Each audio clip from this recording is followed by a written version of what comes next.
Hola chicos, les habla su profesor Henry Ruiz. En esta oportunidad para el curso de literatura vamos a tratar el tema literatura prehispánica o literatura quechua. Chicos, recuerden que el día de mañana tenemos revisión de cuaderno. Les voy a revisar mis tres cursos, lenguaje, literatura y razonamiento verbal, a través del Zoom, ¿ya? Y además tenemos una práctica oral, así que estén al día y repasen sus cursos, ¿está bien? Recuerden que tiene que tener carátula, decálogo, hoja de respeto y el margen. ¿Ya? A ver, chicos, ¿qué entendemos por literatura prehispánica o quechua? Cuando hablamos de literatura prehispánica, nos referimos a aquellas manifestaciones literarias que se desarrollan en nuestro territorio, ¿ya? Hasta la llegada de los españoles. Esta llegada de los españoles, recuerden que se da más o menos en el año 1535, ¿verdad? A mediados del siglo XVI.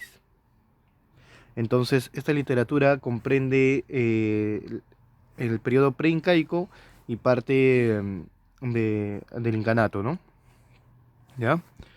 Miren, esta literatura va a tener ciertas características, por ejemplo, la oralidad, dado que la cultura prehispánica no tiene una grafía fonética, no establece una grafía hexágrafa, entonces, por tal motivo, estos relatos, estos mitos, estas leyendas fueron transmitidas de forma oral por generación a generación hasta nuestros días y después ser plasmada de forma escrita. ¿Ya? Al no ser escrita también no se plasmó o no había ese interés de establecer una autoría, ¿ya? También por eso se dice que estas obras son anónimas, es decir, no se conoce sus autores.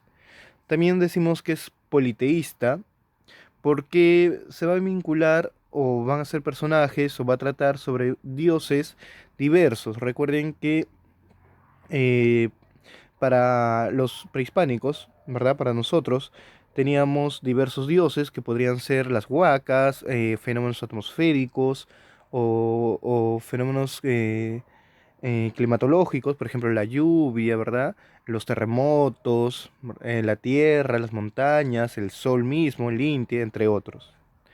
También se dice que es clasista porque tiene dos vertientes. Tiene una vertiente oficial o cortesana y una vertiente popular, ¿no? Que era cultivado por los arabicos, que ya voy a hablar más adelante.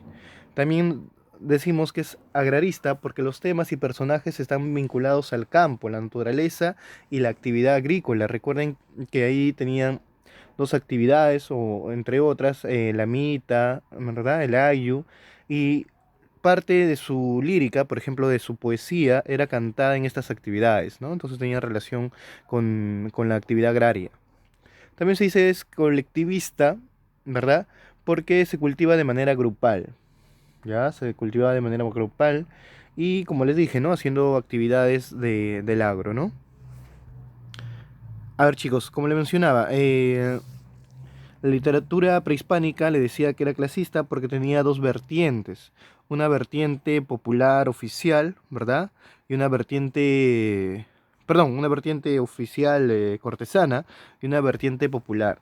En el caso de la vertiente oficial o cortesana, fue cultivado por los amautas, ya que eran los profesores que se encargaban de educar a la descendencia del Inca, ¿no? De la corte, se podría decir, dirigida por la corte imperial, contaba hazañas de los dioses y fiestas religiosas, ¿no?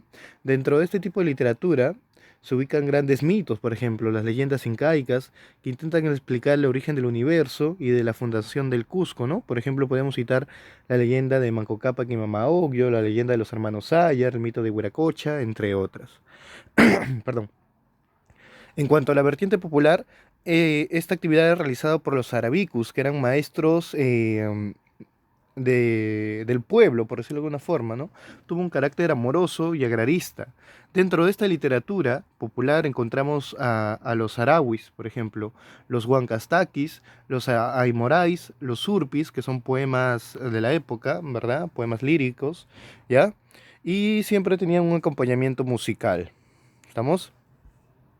A ver, chicos, también se van a desarrollar varios géneros literarios en la literatura prehispánica. Tenemos el épico, el género lírico y el género dramático. En cuanto al género épico, cultivaron el mito, la leyenda, la fábula, el cuento, ¿verdad? Destacaron los relatos del mito del Cunirraya, la leyenda de los hermanos Saya, el de Huiracocha, la leyenda de Manco Cápac y de Mama Ocllo, ¿verdad? Por ejemplo, esta última leyenda de Manco Cápac y Mama Ocllo fue recogida por el cronista mestizo, ¿no? El Inca Garcilaso de la Vega, que nos va a contar la fundación del Cusco, ¿verdad? Esta pareja, Manco Cápac y Mama Ocllo, salen del lago Titicaca, ¿no? Y tienen una finalidad, que es fundar el imperio incaico, ¿no? El sol, el Inti, le entrega a Manco Cápac, ¿no? Una barra de oro que le dice, ¿no? Tiene que indicar tiene que hundir esta barra y en la ciudad que se hunda va a tener que fundar el imperio. ¿Estamos? Es así que Manco Cápac, después de caminar 40 días, coge su barra y lo hunde en el cerro Guanancure, ¿verdad? Y ahí es donde va a fundar dicha ciudad, ¿no? En Cusco. ¿Estamos? Entonces, en cuanto a la épica, fue muy fructífera, tiene muchas leyendas, otra es de Huiracocha, como le decía, de Com, de Pachamama, de Bichama, entre otras, ¿no? En cuanto al género lírico, estaba íntima ligada con la música y la danza, y las actividades cotidianas, colectivas y fiestas, ¿no? También tiene varias especies que más adelante les voy a contar. En cuanto al género dramático, el teatro durante la época prehispánica fue un género menos desarrollado, pero quizás nos ha dado la obra más representativa de esta época, ¿verdad? Esta obra anónima denominada Ollantay, que tiene sus orígenes también discutibles, ¿no? Que también vamos a ver más adelante, chicos. A ver, continuamos. Les decía, por ejemplo, el género lírico, ¿no? Se da con interpretación con instrumentos musicales, es impresionista, pocos versos de forma para memorizar, ¿estamos? También podemos decir que no utiliza la rima, ¿ya? Comparaciones explícitas. Tenemos Alayi, que significa triunfo, era un canto coral de alabanza alegre y solemne de carácter militar, religioso y agrario. Tenemos al Ayataki, que era un canto fúnebre que lamenta la pérdida de un personaje importante. También tenemos al Arawi, ¿no? Una poesía popular de carácter sentimental, este era más íntimo, más tierno, más amoroso, y existen diversos arawis, ¿no? Por ejemplo, tenemos al Amoray, que era el canto de la cosecha, ¿no? En las faenas agrícolas. Otro podremos citar el Huacantanqui, por ejemplo, era el canto de los animales. El Huanca, que expresaba dolor ante la muerte. O el Urpi, que significa paloma en quechua, ¿no? Que era una poesía amorosa. Y chicos, ya centrándonos en el género dramático, es decir, en el teatro, tenemos esta gran obra, ¿no? Ollantay, que se considera anónima. ¿Estamos? Eh, les voy a mencionar algunas características, ¿ya? Tiene personajes bien caracterizados, el diálogo se muestra ágil y vivo, el estilo destaca su severidad y nobleza, su lenguaje es poético, ofrece comparaciones y metáforas, y bellas imágenes exactas, toponímicas, ¿no? De los lugares donde se ambienta esta obra. ¿Ya? Especies drama, estructura está formado por tres actos, tipo de verso, predomina los versos octasílabos y la publicación se debe al descubrimiento de Antonio Valdés.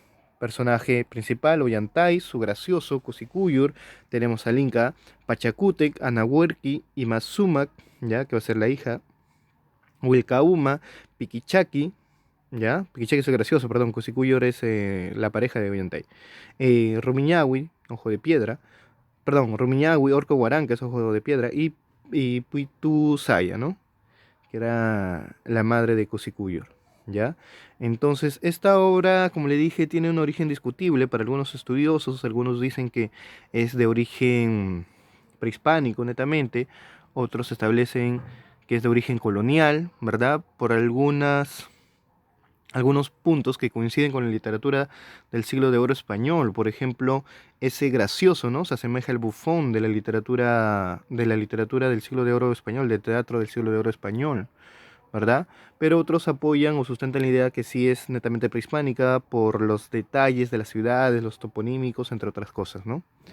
En cuanto al argumento, nos narra lo siguiente, ¿no? Ollantay se enamora de Cusicuyur, ¿no? Entonces él, que era un guerrero del antisuyo, pide la mano al Inca Pachacútec. Pero como ustedes ya sabrán, un guerrero que pide la mano de la princesa Inca, ¿verdad? No se podía dar, ¿no? En, en el imperio la descendencia siempre era por sangre, ¿no? Dentro de ellos mismos, de su linaje, ¿no?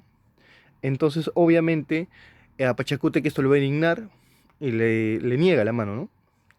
Entonces Ollanta amenaza destruir el Cusco, ¿ya? Ollanta es un guerrero fuerte, ¿no? Dice, voy a destruir el Cusco, ¿verdad? Y abandona la ciudad rumbo al Antinsuyo, donde pertenecía él, ¿no? Y se convierte en un inca rebelde, ¿ya? Cusicuyor, por su parte, ¿ya? Eh, va a ser encerrada, ¿ya? Por su padre, por castigo, para que este amor que ya se había consumado no continúe, ¿no?